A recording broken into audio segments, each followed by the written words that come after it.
Hi, and welcome to the It's a Good Start podcast with your hosts Mike Lander and Kevin Givens.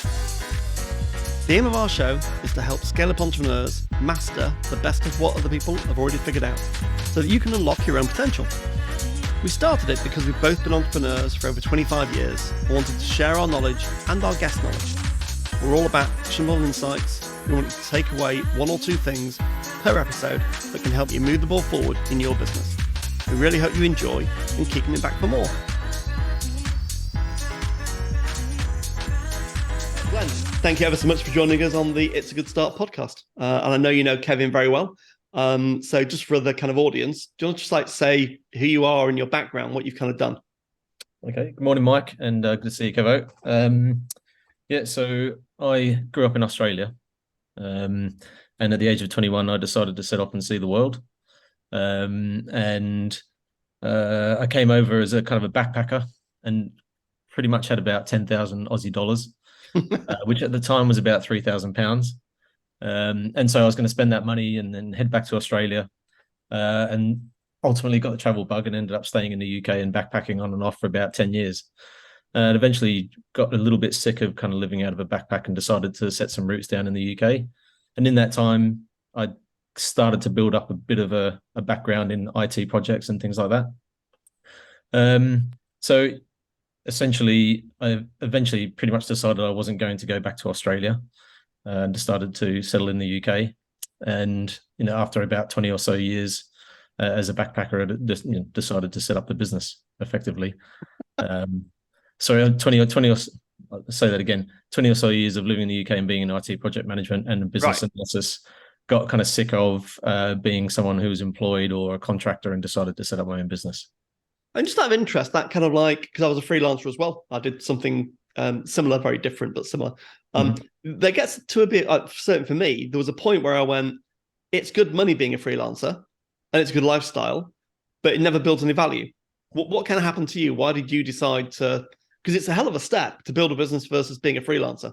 That's a really good question. And essentially, there was a whole set of factors that came into play for me in terms of getting to start a business from becoming a freelancer. Because exactly as you say, I kind of built up a nice little sort of nest egg around being a contractor, but it was never kind of enough. And especially if you live around London, you kind of know it's if you want to move through from different size properties or move to a certain area. Yeah. As a contractor, you so that it stops being affordable at some point. That's right. And so from my personal experience, I hated the commuter journey. Getting up early in the morning. I remember very distinctly one morning when I was sort of training for something I was doing. I used to get the 5:26 train from St Albans every morning. Blimey! It was 5:26. Yeah, it was a 4-car train. And I remember one day I couldn't get a seat. And it was just such a demoralizing and kind of soul-destroying feeling. Wow. I thought, okay, I could do something about this. So, and it was one of those factors. Essentially wanting to get a bigger house so that my daughter could, my children have bigger rooms and stuff like that, and we could have a nicer garden. That soul-destroying commuter feeling, wanting to be my own boss, because I knew personally I wasn't an easily manageable person. Right. And, so I've made it difficult for my managers over the years. And if any of those listen to this podcast, I'm really sorry. And so, all these factors came together and I thought, okay, I've got to do something about that. I mean, how can I do something about it? Because, I can only increase my rate so much as a contractor. Exactly. I've got to do my own thing. And I had this sort of frustration growing within me about the suppliers that I came across when I worked with them, who were, the big IT contractors that you would hear about typically. And, I found them very disappointing, and they'd be charging, $1,000 a day for some junior who really didn't actually know what they were doing. Yeah. And so that frustration built towards all of these things, all these factors came together. And that's when I decided to start a company. So how did you cross the chasm, Glenn? How did you go from, okay, I've been a freelancer, I've got some money, and there's obviously a start of a pain point or an idea there that you wanted to solve, to building a company? Because that chasm, just psychologically, I think it's big. I think it's a huge difference. As I mentioned, there was a lot of suppliers that I worked with in IT projects over the years, and I saw people, continually making the same mistake of hiring those typical firms again and again, and actually doubling down on bad decisions when they were failing. And then I happened to work with an Aussie guy called Clifton. He was a really great guy, and he was a real sort of modernizer in tech. And so when I started working with him, it was one of the first places where he sort of broke through all that sort of middle management stuff and just focused on just getting stuff done and delivering. And I just completely bought into that as a kind of a concept for me. And once I sort of learned that, I knew there was a different way of doing things. Versus bringing in the big sort of consultancies and then kind of big money sort of payments for very sort of junior people who weren't particularly trained in their craft, versus bringing in very smart developers who were then working in kind of a fairly sort of anarchic way at that time. But actually I discovered that things started getting done, and actually to the point where the business were getting frustrated that we weren't delivering fast enough because we were delivering so fast. Right. And it completely changed the dynamic for me. So I knew there was a better way of doing things, and all these sort of factors came together. Was it just you? Did you start it, or was it you and a mate? Or no? So there was so essentially when I was working at I think it was the Mail Online, the CTO decided to quit. So I saw that as an opportunity to essentially, I knew that he because with him leaving, there was a whole bunch of developers who were attracted to work there as a result of him moving there, and him leaving there, he wouldn't be able to poach them to move to his next role. No. So I saw an opportunity. There was a whole bunch of senior developers there who I thought were excellent, who you couldn't get that skill set in other places, who were going to leave en masse. So I walked up to and it was a bit of a spur of the moment decision. It wasn't, and all of those things that I discussed earlier were the frustrations that built up over time. And I sort of knew in my sort of heart that I wanted to start a business, but it was just literally the spur of a moment on one day where I walked up to the best one I thought, who knew that, the CTO was leaving. Yeah. And I said, "Do you want to start a business?" And he went, "Yeah, I do actually." Okay. And it was as simple as that. And we just started, meeting in coffee shops and stuff like that, and building up, trying to work out a name, setting up a company, and away we went. So the actual moment that I decided to start a business wasn't actually particularly well thought out. It was pretty spur of the moment. That's really interesting. All the experience that led up to that point really was just the tip of the iceberg.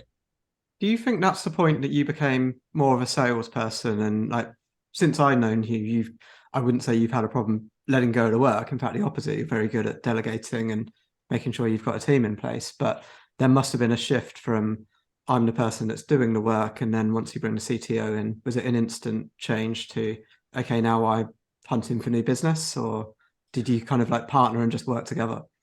Yeah, so he was the techie, and I was someone who appreciated tech, but not necessarily a deep techie in any way, shape, or form.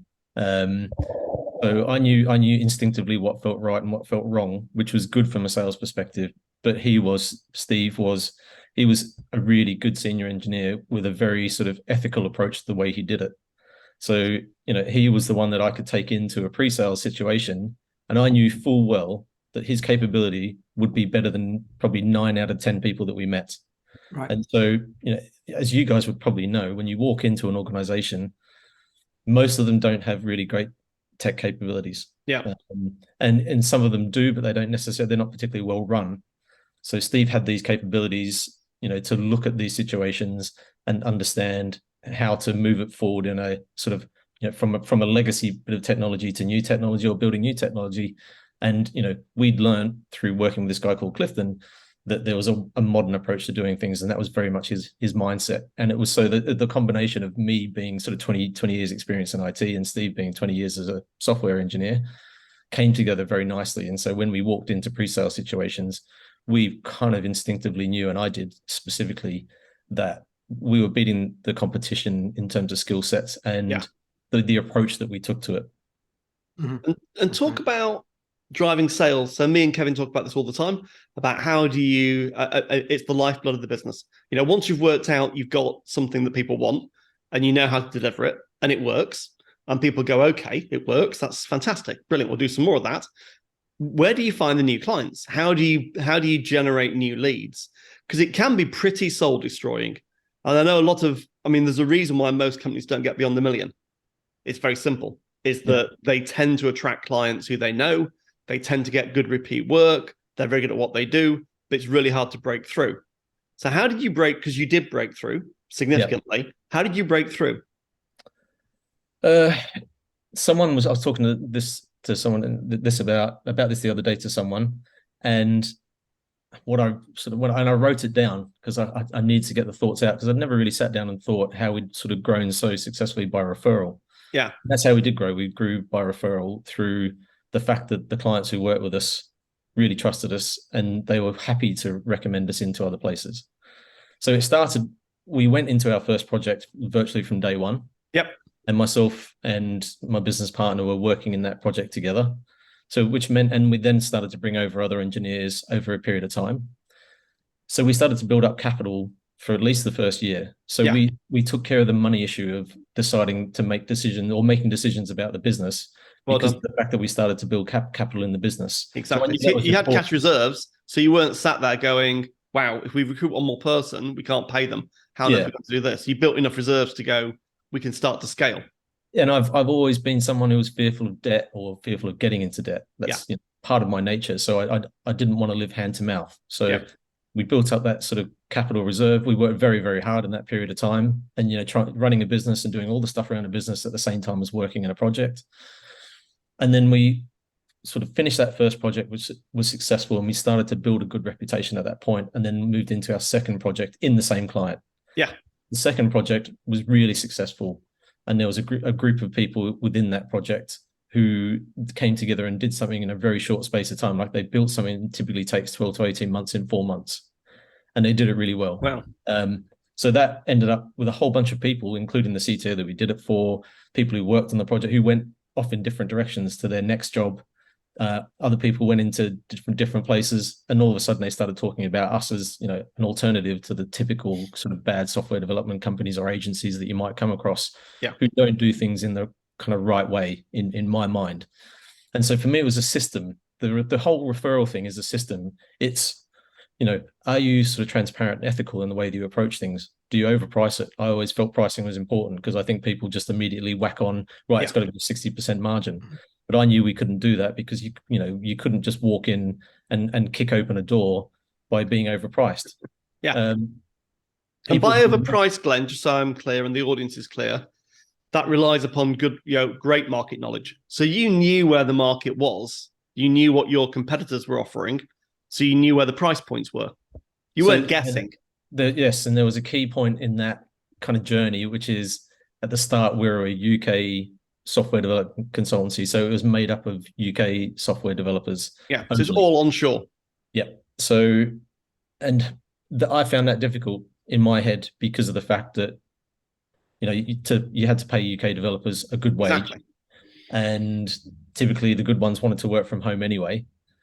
And so it was, going into a conversation with a potential client saying, we're going to charge you $1,000 a day, 1,200 a day, wasn't comfortable for me, and I didn't find that particularly easy. Especially when the big developers are using a blend of onshore, nearshore, offshore resources. So that blended rate card is a lot lower. Yep. And I knew the skill set was good that we had, and it was as competitive but it wasn't a differentiator in my mind. But in that second project, we had a Spanish guy called Felipe, and we had a Hungarian guy called Peter, and they were brilliant.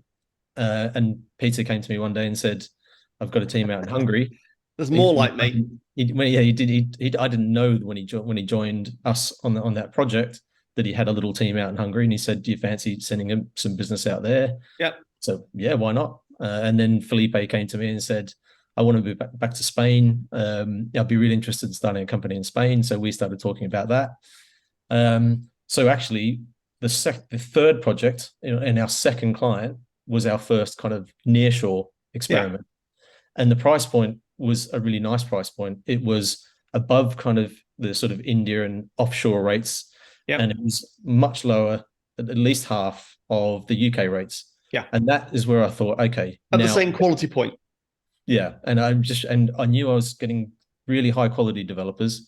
Maybe the only sort of negative was the language wasn't always particularly great, but it was still pretty good. And therefore they were getting the equivalent of a UK software developer in terms of skill sets and deliverables at a much lower rate. So and that for me was just like the bang moment. Let's go. I knew that then completely sort of wound down the UK consultancy side of it, and then started focusing on growing the nearshore stuff.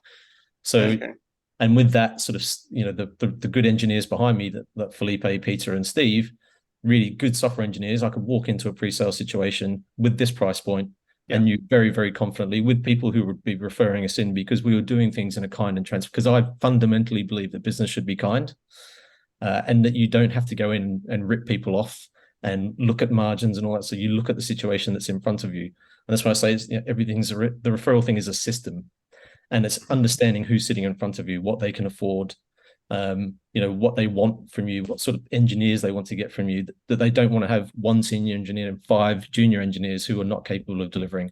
So it was the whole blend of everything that came together that led to referrals coming in on a fairly regular basis. And over time, as we grew, they got bigger and bigger. So those referrals, so you know Glenn very well, so I'm just kind of, it's just making me think. But those referrals, you say you built a system, that's really hard. If you asked 100 business owners what your referrals like, they'll go, they're okay, but I'm a bit embarrassed about asking for referrals.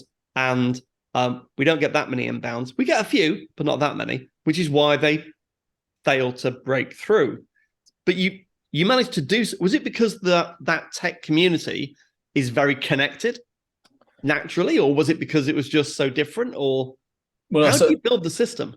Well, the system for me is the overall business. The system is the business. So it's every single factor that comes together that creates a situation where someone would want to refer you in the first place. Right. So the people who work for you are well paid and happy. They feel like they're connected to the company that they're working for.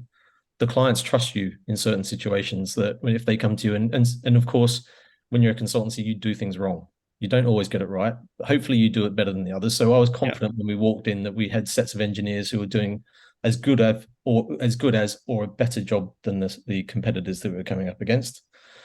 But when something went wrong, and if it was our fault, we would completely own up to that situation. And that, obviously there might be 1 or 2 clients over the years that didn't agree with that sort of thing, and that happens in every consultancy.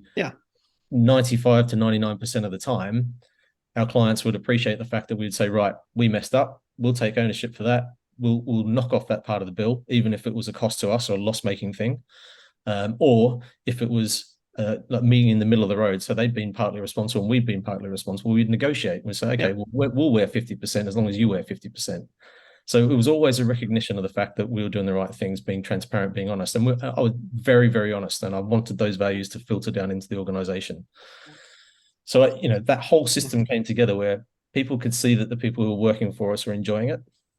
The clients that we were working with had we had a good mindset, and it was a partnership that we were looking at.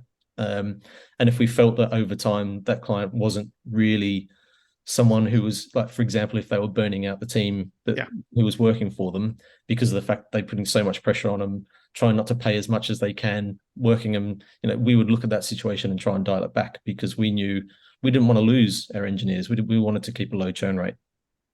So that whole sort of elements come together, and the whole reason for that, and the reason why it was so important to me for all these things to come together, is I wanted someone who worked with us to walk to the next place or talk to that person who thought about us. And if someone said, I'm really struggling with my X agency, I'm looking for someone to come in, the first thought that came into their head would be Guidesmiths. Right.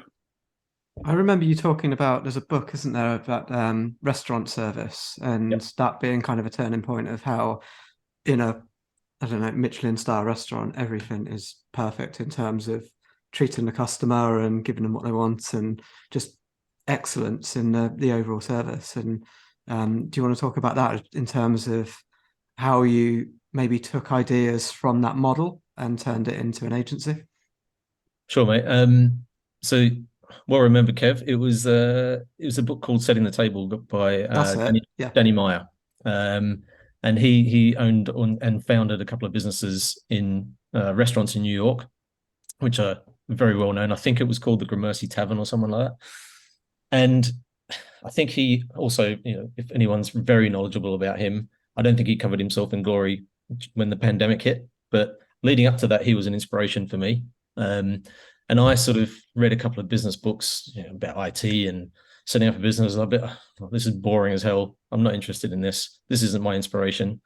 And I read this book and it just changed everything for me because it was all about service. And in my head, I'd started a services company. Right. So it was really important for me to understand that actually I'm delivering a service to someone, and I want that to feel like walking into a great restaurant experience. And this is exactly what Danny Meyer kind of talked about in his book, and he talked about something which stuck with me, which was the free prize. So when someone walked into the restaurant and then we gave them something that they weren't expecting to have, it just added to the experience of working or coming to our restaurants. And I sort of, especially early on in the foundation of Guidesmiths, it got more difficult as you got bigger. I wanted clients to feel like that sometimes that they were getting something they weren't expecting, which was a real bonus for them. Yeah. Which might be a feature or a free part or a free deliverable within that sort of system, or working and doing things that are just more than expected. And as I said, all of that creates this kind of mindset around it's a referral system. And if those people walk away and say, it was a great experience working with this company, we really trust them, of course they're going to refer you. But if the thing I came from, which is what waterfall and yeah. We were sort of agile, but even beyond agile. And I came from waterfall, where the third party suppliers would come in, and everybody who would work in IT probably remembers this, who's been in it longer than 10 years, that okay, if something needed to be changed within the system, and it possibly was down to the fact that it might be their fault or there was a bug, it would then be put into a change log and then turned into a change management request, and potentially they'd charge you for that. Yeah. I just found that utterly ridiculous. And I think if you've created a problem or even potentially created a problem of your own making, then try and charge the client for that. I just, I couldn't believe that as a mindset. So that was one of the things I was very, very kind of hot on, was the fact that, if we'd made a mistake or done something like that, it was us that owned up to it and said, we'll take the hit for that. But what happens to the client and we've all had these clients, where they keep changing their mind? Because clients don't know what they don't know, when they start to find out what they don't know, they go, oh, I'd like something different. So how do you manage that within a kind of a change environment? Well, and this is where my background came into it to a certain extent, alongside the fact that I was working with modernizer software engineers. So modernizers were setting up the system in such a way that you could essentially, basically microservices approach with DevOps. Right. Which essentially meant that the system was being set up so that if something broke, it wasn't creating a dependency that took down the whole system. So a part of the system broke, then you could essentially check out that bit of code, fix that part of the system, and check it back in quite quickly. So one of the things my founding business partner said, he talked about the 36-minute bug fix, where he was on holiday and he checked in, fixed the bug, tested the bug, put it back into production 36 minutes after it was reported to him. Wow. That's modern software development. And if you're not sort of following that approach these days, you're struggling, because it was all about rolling out the product as often and as regular as you can to satisfy the target audience, i.e. the people who own the product within the business. So I'd been in IT all this time, in product and business analysis and project management. And alongside this kind of modern approach, it meant that we could look at things in small chunks, and deal with them in such a way. So, and do you charge for those in a kind of small way, so that you get little mini sprints? And I mean, is that why a lot of I've got a buyer's background, I'm an ex-procurement guy, so I hate agile, because it's like, wow, I'm paying for people's time. That sounds awful. I want outputs and I want outcomes, and so there's a tension with buyers in that kind of agile model. But is that why you find that agile, in terms of short sprints, day rates, dynamic, flexible approach to development, is that why it works so well? It had to sit with that modern software approach. So, and the thing is, one thing we always said is that if you work for us, you're accountable for your code. So in the old fashioned world, someone might do a release on a Thursday or a Friday and then bugger off for the weekend, and come back and find that they've taken down the whole system. And it gets handed over to some operational team who have no idea about the code, no understanding of how where to look for the problem. And the engineers having a great weekend somewhere, sitting back having a couple of beers, not knowing this is all going on while there's a company losing money. The modern software approach doesn't really allow for that. But also within Guidesmiths, the ethos that we set up was, if you build that piece of code, don't deploy it at a ridiculous time and then walk away from it. If it fails as a result of you building it, you or the team that you're in are responsible for making sure it's fixed. Yeah. And so there was a real accountability about the quality of the code that was built within the organization, which again is all part of that system. Yeah. And so that meant, in the architecture approach of microservices and DevOps, meant that things could be fixed quite quickly. And I was also very lucky that I had people working in the organization who worked very, very hard, and people would be prepared to work over the weekends. It was never demanded of them, but they would do that because they had such pride in the quality of the code that they were trying to put out into the world that they almost felt sick when something went wrong. And we wouldn't charge customers for that. So one thing I learned from working in these environments is that I hated fixed price work. Absolutely hated it, because I fundamentally didn't believe in it, because someone always wins and someone always loses. And typically it'd always be the supplier. Right. Or the actual, the person paying for it wouldn't get what they actually asked for. So time and materials was important to me, and it was something that I very much negotiated up front with the people that I was working with. But equally, a lot of them were referred from within my network, so they knew that they would get someone who wasn't going to actively try and rip them off. I was going to always try and do the best by them, and so would the people within the organization. There's probably a whole separate discussion around just that topic, because buying activities is so counterintuitive to a buyer. Yeah. And yet I can see, I've got lots of friends in the dev world who build transformational systems for banks and apps. And they're always like, you have to take a not leap of faith. You've got to be able to trust the developer team you're working with, that they're going to do the right thing and not burn hours. And that's a big leap so it all relies actually on trust. Yeah. And in that sense, the procurement department is the enemy of the time and materials subcontractor. Yeah. So therefore you have to create a discussion around the idea of partnership. Yeah. And, you have to have a product owner on the side of the client, really. Our worst engagements are always the engagements where we didn't have a product owner. Right. And then we had to step into that breach, which is virtually impossible. It is. Yeah. It can be done, but it's not right. So in those situations, those clients do have to take a leap of faith, but also you're putting, I knew I was putting people into those situations who were high quality and experienced at what they did, and have been through 50 of these situations before, and therefore knew how to deal with that situation and the right way to approach it. We wouldn't always get it right, and if we got it wrong, we'd fix it, but there had to be sort of a leap of faith on their side. And without that, you can never really affect change within an organization. Yeah. Kevin? To fast forward a bit, because I agree, we could talk about procurement all day. I'm sure Mike probably more than me, but I think it would be interesting to hear more about kind of, certainly as you edge towards the exit journey. I guess there's a couple of questions here. One is, at what point did you start thinking about an exit? Was that closer towards it? Was it day one? And then how did you, because I know you've done a very good job at identifying the roles and responsibilities across the team, and just hearing about how you set that up to make sure, like you're talking about the business being a model essentially in terms of how that works, but how do you make that business and that model work without you? So just hearing a bit, I guess, from the start of actually, where did you start to think this is a business that is something that you could sell further down the line? I think I went into it, the whole idea of building it up to sell it. Yep. And as I'm sure as business owners, sometimes that fluctuates a little bit, and then you might get to the point where you have a really good cash pot and you take a really good dividend and things like that, and you're like, that's very exciting, this could get bigger, and that could but I kind of knew that if I stepped back, I didn't want to get pulled back in.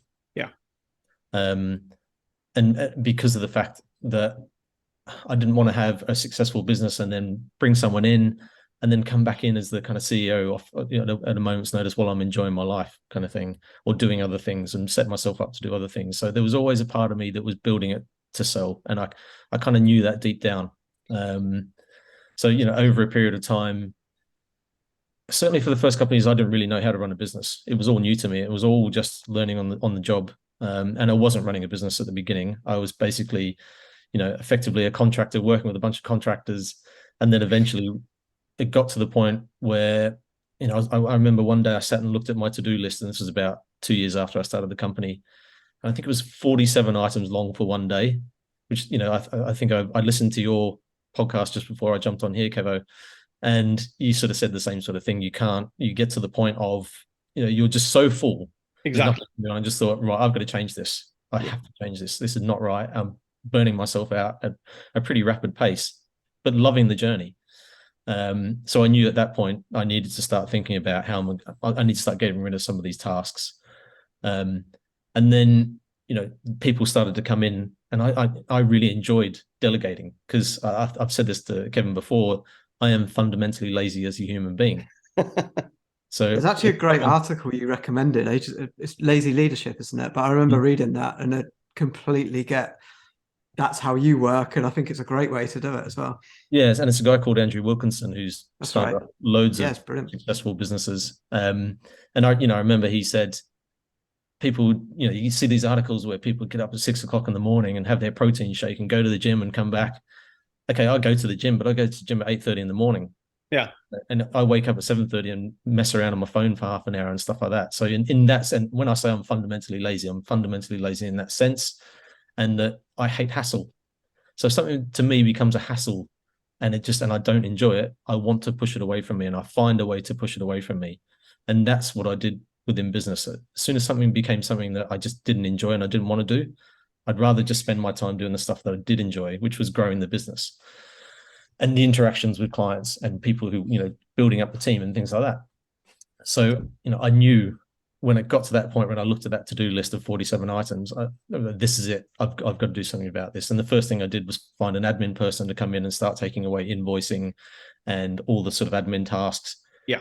And that was the first sort of taste. And my sort of to-do list went down from 47 to 32 or something like that. And I was like, right, this is it. I now understand. I'm working in the business. I'm not working on the business. And eventually someone came in who Kevin and I both know, called Richard, who we got to do a kind of strategic sort of bit of work to start looking at how to set up a strategy, drive a strategy, and then start to kind of choose the right people to form part of that senior leadership team and start the process from there. But the best thing I did was to write down the things that I was doing and then just start to think about what I need to get rid of me. And I sort of prioritize that list. Yep. What do I hate the most? I hate admin, and I quite enjoyed Xero. I don't know if you've ever done Xero. Yes. Yeah. Reconciliation. You reconcile something in Xero and it all matches up. It's like very satisfying. There's a certain satisfaction out of doing it. I log in every day. Yeah. But yeah, so you turned a to-do list into a don't-do list, essentially. Exactly. And it was based on prioritization of things I really hate. Yeah. And it was just stuff that, and also I also thought, okay, and so I think someone said this to me, and I can't remember who it was, but if you think about you as the person that leads the company, and if you went somewhere else to become a CEO, you'd probably be on a minimum of 100 grand or something like that, 120 grand. If you think about that, you break that up into a daily rate, and you think about that task that you're doing, that you could pay someone 15 to 20 quid an hour to do for you. Yeah. Your rate's much, much higher than that. So where could your time be better spent? And that's what that kind of hit home quite hard, alongside the fact that I just needed to get stuff on my plate because I was kind of burning myself out. But I think that's a critical point, Glenn, and it's not about, finding someone who's cheap to do some work for you because they're cheap. It's about saying, where do you add the most value? Correct. And then bringing in people that are high quality that can do the other stuff that is lower value for the business. Yeah. 100%. And pay them a decent rate. Pay them a better rate than the market, so you get high quality people. But to do it, you need cash reserves. Back to the beginning. Without having cash reserves, you can't cross the chasm because you've no cash. You're like, I'm on this wheel. I can't get off the damn thing because there's no cash. Yeah. And it's definitely fair to say that it's easy to say this sort of stuff if you're in a company that doesn't, you don't have strong cash reserves. Yeah. But therefore it just becomes a vicious cycle that you can never get out unless it's an unbreakable cycle of a punt. Yeah. I mean, it's interesting. I talked to a lot of entrepreneurs about the journey and buying and selling businesses and the success factors. I say, look, everyone's journey is different and every situation is different, of course. But there is one thing in common. If you don't have cash reserves, it's virtually impossible to transform your business. Yeah. Because you physically can't, because you'll go bust. You'll take too much risk and you'll go bust. Yeah. And I think virtually every sort of business that I talk to these days, finding someone who can take on the sales role is the hardest part for all of them. Yeah. And someone you can trust to kind of take it away from you, and who, because no one can love your business more than you. Yep. And no one will look at the things as much as you do. But you have to take that leap at some point. And unfortunately, I think the hardest part to get right is that sales role. Yeah. And some people are lucky and some people are not, or some people are good at finding the right person, some people are not. And, until you kind of take that leap of faith to try and push that sort of stuff away from you, you're never going to break that cycle of getting away from your business and potentially selling it. Exactly. Glenn, we've got about 5 minutes just to kind of wrap ourselves up, really. So kind of what would be your, our audience tends to be entrepreneurs. They're at or breaking 1 million. They're trying to scale. They're listening to us because we get people on who are fascinating about their journey of scaling. What's the couple of things you'd say to someone who's looking at going from 1 million to 5 million? What are the things to kind of focus on based upon what you've said? Good question, mate. I think number one, create a great culture. Right. Make sure that the people who are within your organization are very happy working for you. And this was down. So in the full-time employees who worked for the company were mainly based in Spain. And Felipe, my business partner, was really hot on culture, and I made sure that there was a really good set of values that filtered throughout the company that wouldn't go. Anyone who came into the company wouldn't go against those values. Right. So we had a less than 2% churn rate in 7 years of working together. Wow. It's pretty amazing, really, when I look back on that particular stat. Yeah. People love working for the company. That's amazing. Yeah. And that's probably the one thing I would say that we were the most proud of. And that's because, we thought about how to make them the right sort of work for them that would make them feel kind of empowered. We empowered them to make decisions. We empowered them to work together and have fun, outside of work, in terms of, we give them some time off to do sort of hack days and things like that. So culture was massive for us, and really sort of focused on that. So that then people get a sense that everyone likes working for you. Yeah. Then I think we brought on a really good leadership team who really bought into the company. Taking it forward, we set up an EMI option scheme for them, to make sure that, because we knew that we were going to sell at some point. Yep.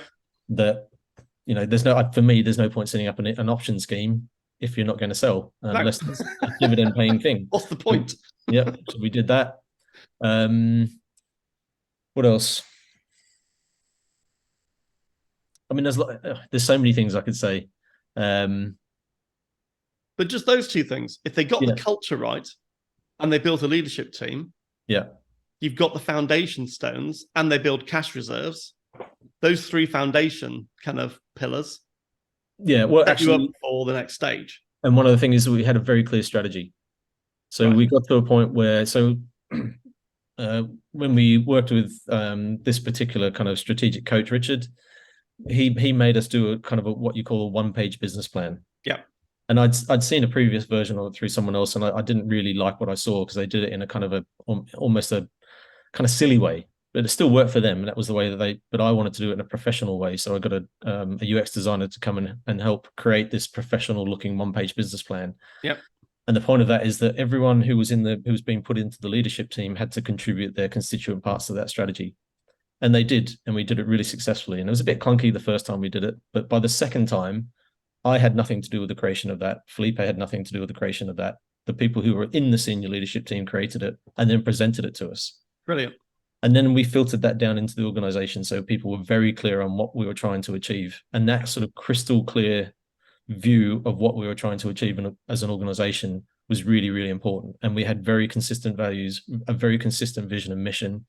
And that was all built into this plan.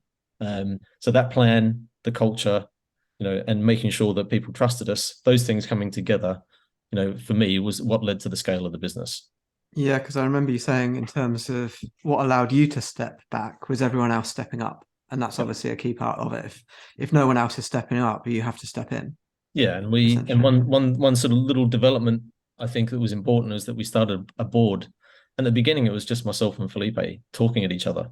And it felt a bit silly, but it was important because we started to put this structured concept in place of metrics.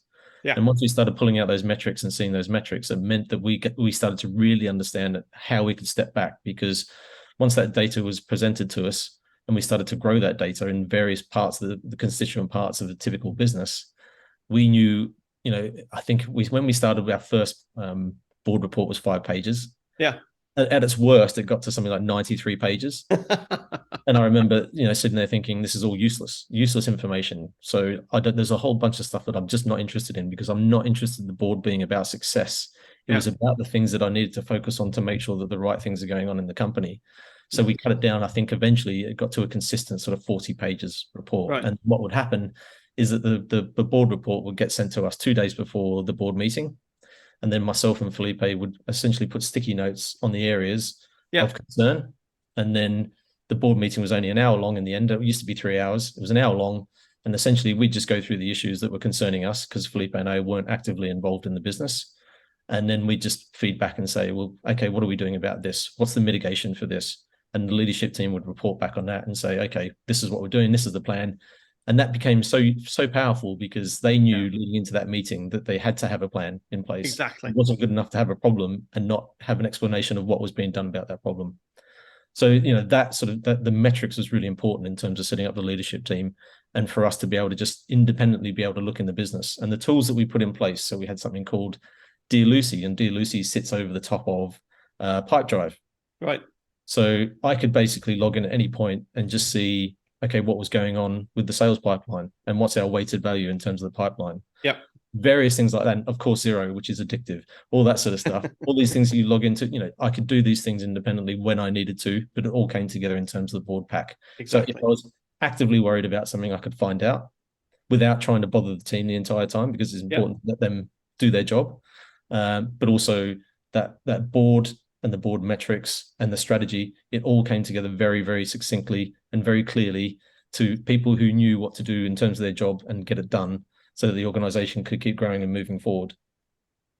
Glenn, it's been fantastic. Thank you. And what a kind of tour of a journey from being a freelancer through to building a very successful business and then getting an exit. So A, congratulations. And B, thank you ever so much for being a guest. Thank you very much indeed. Most welcome. Nice to meet you, Mike. You too. Glenn, where can people find out more about you? Just on LinkedIn, I guess. I don't really have too much of a social media presence, so it's just on LinkedIn. But if people want to get in touch with me, they can just look up Glenn O'Grady. It's not too hard to find. Yeah. But that's it. Very good. Glenn, Brilliant. Thanks so much indeed. Thank you. Cheers. Thanks for listening to our podcast. We hope you learned something new and useful about entrepreneurship. We'd love it if you could rate or review us on the app you use to listen to this on. Thanks.